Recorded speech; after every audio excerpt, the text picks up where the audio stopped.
সাংগঠনিক কাজের মধ্যে দেশের বিদ্যমান রাজনৈতিক পরিস্থিতির কারণে আমরা কিছু কাজের মধ্যে কনফাইন্ড হয়ে গিয়েছিলাম।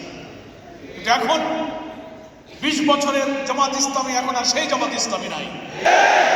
জামাত ইসলামীর সাথে সমাজ, রাষ্ট্র, সরকার, আন্তর্জাতিক রাজনীতি যুক্ত হয়ে গেছে। সেই জামাতকে ম্যাচিউর এবং স্মার্ট জামাত ইসলামীতে পরিণত হতে হবে। তার জন্য প্রয়োজন জামাতের আভ্যন্তরীণ শৃঙ্খলা, চেইন অফ কমান্ড, নেতৃত্ব, ডিসিপ্লিন। আমাদের শত্রুরাও বলে, আমরা তো আমাদের নিজেদের প্রশংসা করবই, সেটা আমি বাদ দিলাম।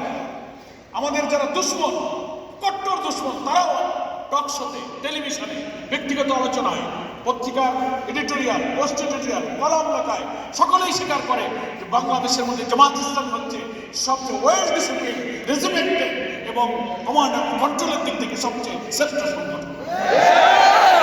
আমাদের শত্রুর এই স্বীকৃতি আল্লাহ শুকরিয়া আদায় করাটা পারে।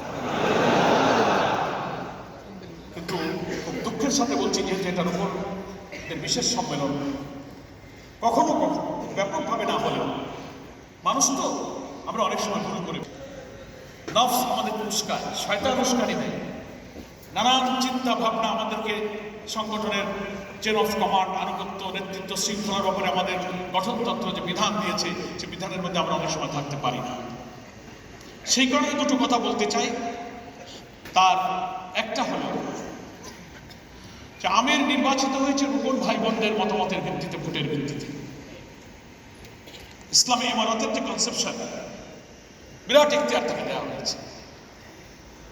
তিনি নেতৃত্ব দেবেন, নির্দেশ দেবেন এবং আনুগত্য শৃঙ্খলায় তার অধীনস্থ সকলে আমরা তাকে সামে না ওয়া তাআলা